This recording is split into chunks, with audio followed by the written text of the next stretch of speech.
Israeli archaeologists crack mystery of cave paintings done in the dark. Some of the most beautiful Paleolithic cave art is in the pitch-black depths of cave systems, so who were they drawing for? Rhinoceros painted in Chauvet cave. Credit. Inasai but French Wikipedia, Chauvet. Prehistoric cave art can be extraordinarily evocative. When you can see it, that is. Oddly. Some of the most masterful drawings were done in caves, some in places almost impossible to reach, let alone appreciate the art. People have been fascinated by caves since time immemorial.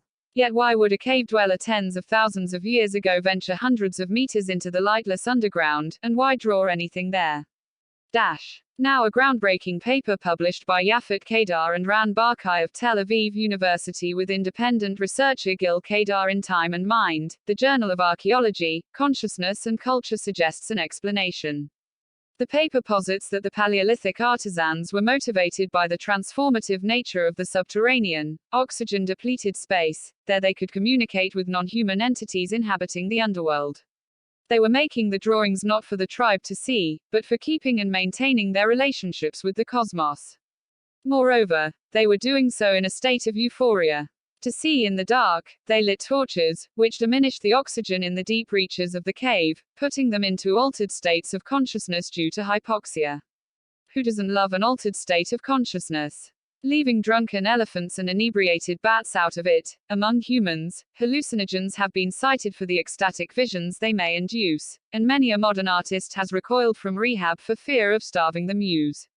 It has been postulated that Stone Age artists were stoned to the nines, but no smoking bong was ever discovered, with the exception of hallucinogen use strongly indicated in prehistoric California. The artists drew datura plants and archaeologists identified chewed datura plugs at the site, like tobacco plugs, not bathroom sink plugs. Panel showing mammoths and other extinct animals, Chauvet credit, Claude Vallet. Anyway, while visiting rock art sites in Europe, Yafet Kedar was struck by the enigma. I wondered why they went into the dark, into such seclusion. Why go to the end a kilometer inside? These caves are scary, with narrow passages, and I kept banging my head, she told Haaretz. Oldest rock art in Australia dated to 17,500 years, it's a fat kangaroo.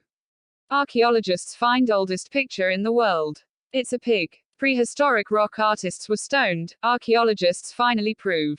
Curiosity might lead one to do that. Just ask any spelunker. But then why paint beautiful pictures there? And then Kedar had her eureka moment, the insight that torch fire deep inside a poorly ventilated cave system would induce hypoxia, which in turn could produce hallucinations and other perceptual distortions without need to resort to drugs. That in turn was reminiscent of ritual intoxication practices among modern hunter-gatherers.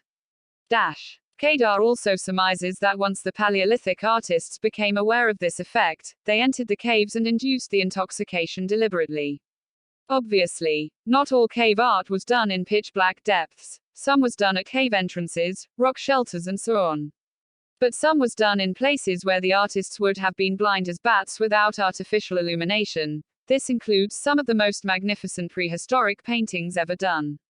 It's true that Kedar and her colleagues couldn't simulate the emergence of hypoxic ecstasy in smoke-filled, poorly ventilated chambers on test subjects, because it isn't safe.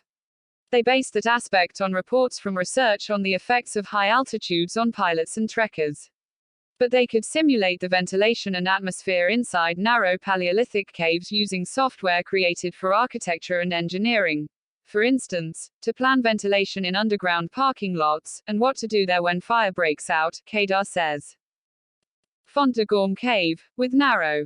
Answer. Simulating caves with narrow mouths and based on separate research verifying the simulations, the team demonstrated that when fire is used deep inside a narrow-mouthed cave or narrow cave corridor, the concentration of oxygen drops fast. The people inside become oxygen deprived, and this hypoxia induces an alternative state of consciousness. Hypoxia symptoms can range from hallucinations to out-of-body experiences, Kedar and Barkai write. Don't try this at home.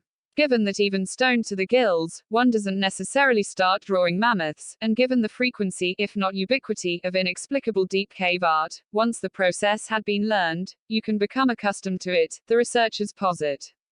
This could explain part of the mystery of why prehistoric people painted pictures where nobody could see them naturally. No human, that is, into the dark. Once these humans had experienced the process, entering these gloomy environments with torches was a conscious choice, the researchers contend. The choice was driven by perceiving the underground, oxygen-depleted space as a place to transit between states of being. It was an ontological arena, allowing early humans to maintain the connectedness with the cosmos. Rock art possibly of leopard, and hand stencils, in the depths. It was not the decoration that rendered the caves significant. Rather, the significance of the chosen caves was the reason for their decoration, they add. Which means what exactly? That the prehistoric group entering the cave with torches thought, in their hypoxic ecstasy, that they were communicating with some other being, spirits, ancestors, who knows. Such things are known from history, the Oracle of Delphi being one of the most famed examples. The Pythoness, as she was called, is thought to have whiffed naturally occurring ether emanating from cracks in the earth, experiencing obscure visions and passing them on. The idea is they went into the bowels of caves because they believed something was there, that there were entities beyond the wall, Kedar says. And that's why they went as far as the end of the cave. Drawings can be found more than 500 meters inside, she adds. The rock face itself, within the cave or the rock shelter, was conceived as a membrane, a tissue connecting the here and now world and the underground world beyond, the authors wrote in a separate article. Underworld not as in hell but a world of prosperity, plenty, and growth. The paper provides examples of modern societies that see caves as a portal to the cosmos, to another world. They note the Mesopotamian myth of Ishtar's descent and resurrection. The soul departs the body upon death and descends to the netherworld, located at the deepest level of the cosmos, through cracks in the ground. At the other end of the planet, the Cherokees also perceived caves and crevices as portals to another world. At one cave, researchers found Cherokee mirror writing, as if for someone on the other side of the wall. Yaphet Kedar speculates that, as postulated for the Cherokees, the prehistoric perpetrators of Europe's decorated caves were drawing for the entities in the underworld. But how relevant are modern hunter-gatherer societies to our understanding of people's motivations tens of thousands of years ago?